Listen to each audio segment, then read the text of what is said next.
And we're back again for another Ask GMBN Tech, our weekly Q&A show. If you've got any tech-related questions about mountain bike stuff, let us know in the comments below. Use the hashtag AskGMBNTech. Alternatively, email us, hellotech@gmbn.com. Let's get started. Over to Darren Horrocks. My dropper post is making a scraping sound when I push down, not returning as quick as it used to. How do I go about servicing it? It's a Bontrager one and it came on my Trek Roscoe 8 2018 model. Okay, first up, stop riding it straight away. If it's doing that, you're basically going to make it worse. So you've got the lower tube and you've got an upper tube, which is kind of like a stanchion tube, like an upper tube on a fork. When it starts getting scratched, your performance is going down the pan and it will look awful. So on your one, I think it's a cable operated post. If I'm right, it will still have a collar halfway up. Unscrew that. You might need to get some soft jaws on there with a set of mole grips or something similar. Make sure you do put some soft jaws on it so you don't mark it. Just to get it undone initially, it should be on with some thread lock. Unscrew that, slide it up out of the way, and then underneath there you'll see the bush. You might be able to just slide that up. If not, engage the dropper post, slide it up and down a few times, and you'll find the action of the post going back up will just pull it out of place. And then get some decent quality suspension lubricant, some oil. I would use the oil rather than grease on there. Basically put some under the bush, put the bush back in place. This is after cleaning it, obviously. A bit more oil on top of the bush, slide it back into place, make sure the seal itself is cleaned. Screw the collar back on, actuate the post a few times, and you'll find some older oil will purge its way out. Clean that off, and then hopefully it will be working nicely. If it's still grindy, then it needs a full breakdown. I've not stripped one of those, so I don't know, but I think it's a cartridge system, in which case you might be able to investigate that yourself. But I would definitely, if it's doing that and you've only had it since 2018, I'd probably contact your dealer where you got that from and just question, because it could be a warranty issue with that. But hopefully that will set you straight. Good luck. Controversial one. This is good actually. This is from, I hope I say this right, Isidore Sindrich. I hope I've got your name right. I apologise if I haven't. What should I, as a mechanic, say to customers that after watching your DIY videos come to the shop with faulty shocks, post forks, etc., that were more damaged after their repairs than before, making a 15-minute repair into a 60-minute? Please don't do a video about how to build wheels with a little crying face emoji. A disclaimer would be nice before DIY videos of delicate equipment. Yeah, I guess this can be a problem with anyone want to tackle something online, but bear in mind our guides are all about advice and helping people that if they want to tackle that, we're giving them, basically showing them what you need to do if you're going to do it. Whether someone does that or not, that's entirely up to them if they want to do it. But I do completely take a note about some sort of disclaimer. That is kind of fair enough. Although, at the same time, I've got to say, brake pads on my car need doing, so brake warning lights just come on and saying the pads are on. And I have no issue doing that. I've not done that on my model of car yet, so I'm going to go on YouTube, see how someone else has done it, and then I'm going to do it myself. And if I get it wrong, I know that's on my own head. That's my issue. I'm responsible for my own actions. But I do get it from your point of view that you're going to get people coming in, but you might get them anyway. But point noted about disclaimer. I think we're pretty good about mentioning to people that you need specific tools for specific jobs. You can get your own way around it, or you risk damaging it. But I can imagine from a mechanic's point of view that it could be frustrating at times. But thanks for getting in touch. Okay, this one's from Harley for Brilliant. Yo, Doddy, I'm not a technical guy and I ride a cross-country bike with quick release systems. Please can you tell me the difference between hub standards, say 148mm, 150, etc. What do they mean? And can we convert them to suit our frame? Harley, right, so there's a lot of different options out there. I think if I just do a quick breakdown, we're going to throw a few up on screen here for you. So first up, 135mm. So that was the classic back end of a mountain bike. Yours may well be 135. A lot of cross-country bikes use that. Now, 135 was available in quick release and in bolt-through systems. Now, the standard bolt-through that you can get on those, I've got still a couple of 135 QR and bolt-through frames, is 12mm. Now, it wasn't that common with 135. It tended to be the next size up.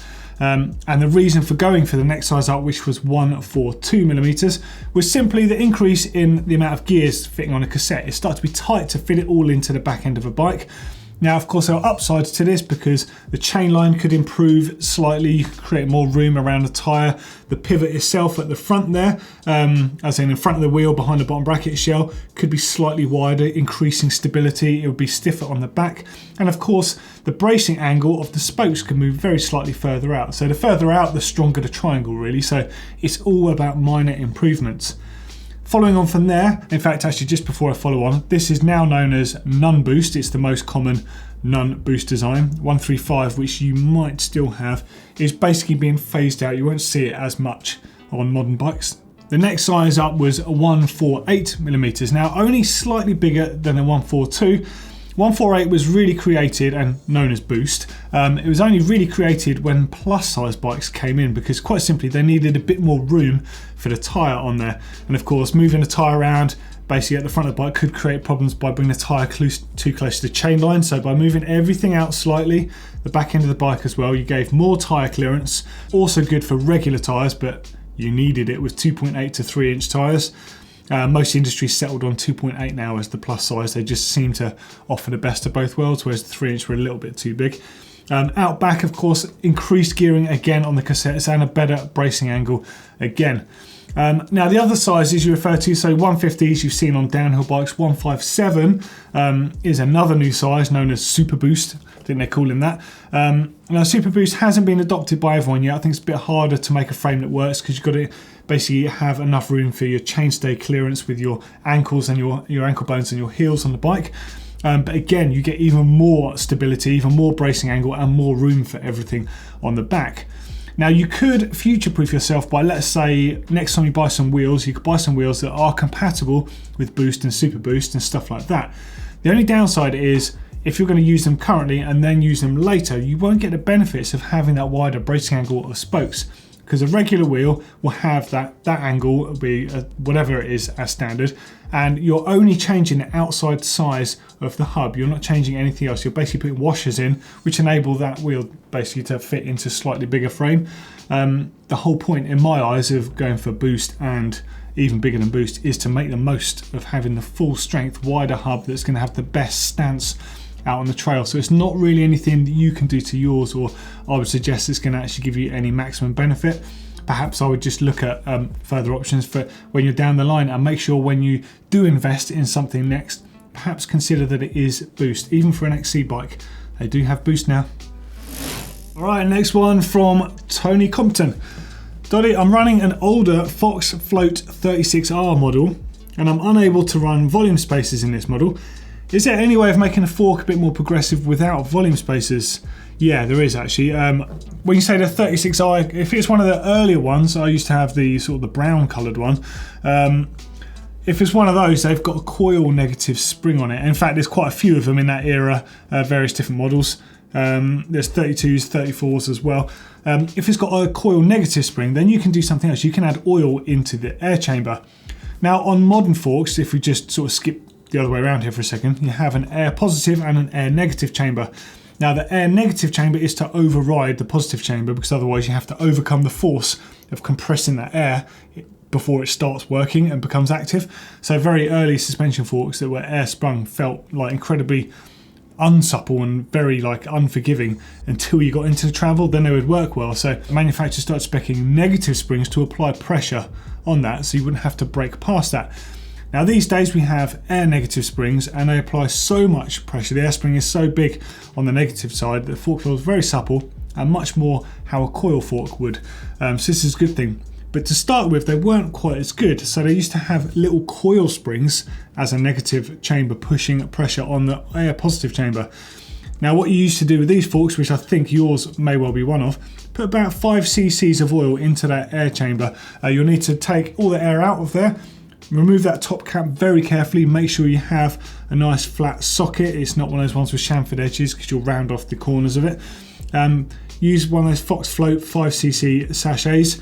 You can go up 5cc at a time. I wouldn't go more than 15, it'll probably feel really harsh and not very good.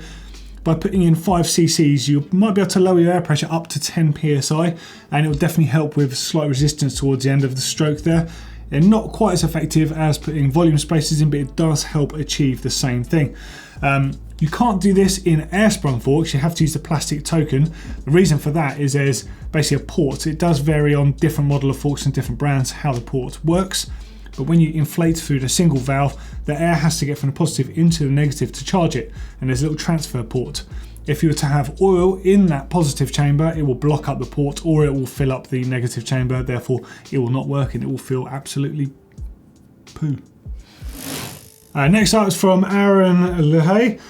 Yes, so loving the format of that video. I think this is referring to the video I did with Neil when we were chatting.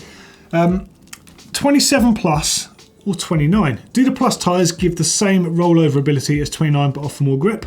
What are the drawbacks of 27.5 plus tyres? What are the choices of the tyres that could be a drawback? Any of that stuff. Okay, so the outside size of a tyre for a 27.5 plus is still smaller than a 29. So on paper, the 29 will roll faster and have more rollover. However, as we know, it's not quite that simple in mountain bikes. To have a nearer, it's going to have to be a 3-inch to be like the same outside size, but then you've also got a tyre that's got more sort of suspension travel to it, or should we call that, let's call that elastic stroke. Sounds good, I think, at least in my head anyway. So you could argue that the 27 plus will roll over middle-sized bumps faster than a 29-inch wheel with, say, a 2.35 tyre, because it's not subject to moving around on the top of the surface. However, that bigger wheel still has that big rollover factor to take into account. Personally, I'm not into the feel of plus size bikes. I 100% get why people like them, and I completely get that, but I really like to feel the trail and I don't like being isolated from it too much. It's also why I tend to prefer bikes with slightly less travel than bikes with more travel, and also why I like to run my tyres at certain pressures, and also like my suspension on the firmer side. I really like to feel the trail, I like to feel it through the bars. Gives me an idea of my traction when I'm riding, just like an open face helmet. I feel the sort of the speed I'm riding at, whereas you feel a bit isolated if you've got a full face helmet. It can become very hard to not use those senses that you get with an open face helmet. That is just me, of course, and there's thousands and millions of people out there that love plus tyres, Blake included. In fact, he loves the things, which is something I would never thought I'd be saying in a sentence, because he is not your plus bike type rider. To make plus bike tyres ride well, they need to be light, because otherwise, if you make them very tough, you've basically got an immensely heavy tyre. And the whole point of a nice lightweight wheel on a bike is that it rotates nice and fast. And by putting a big heavy tyre on there, you're making the one part of your bike that wants to gallop along nicely, you're slowing it down. It's going to be more like a tank going along. So the downside of plus size tyres is the fact that they're generally very thin. So to keep the weight down and make them ride really nicely, they're prone to sort of squirming around more. They're prone to sidewall slashes and things like that. Granted, you can get some bigger ones, but most of them are quite thin. Now, if you like the idea of plus size tyres, but you perhaps don't like the idea of the thickness of them being a problem, check out Wide Trail, which is what Maxxis refer to the 2.6 tyres as, and the bigger 2.5s, and Continental call theirs B+. There's a few people doing this 2.6 size out there, so you're getting more advantages than you get with a 2.35 style casing, and you've got the proper casing on there, so you've got that slightly better performing tyre carcass than you get on most 2.8s. Very confusing, I know, because you're going to have everything from 195 up to 5-inch in the tyre stakes, and they all have slightly different focuses. But in my eyes, if you're going to go for the bigger tyre size, I reckon 2.6, in my eyes at least, is probably the best of both worlds, because you get a tyre that's definitely going to perform well, it's going to be structurally sound, it's hopefully going to last longer because the sidewall's going to be up to scratch on them, whereas the bigger 2.8s, for me, I'm just not really into them, sorry. There we go, there's another weekly Ask GMBN Tech in the bag. Hopefully you enjoyed the show. Get those questions in, people, use the hashtags and all that stuff. And don't forget, you can go old school and just email us if you fancy, hellotech@gmbn.com. If you want to see what we found at Sea Otter, all the new tech for 2019, 2020, all the real cool stuff, click down here. And don't forget to give us a huge thumbs up and subscribe. Cheers.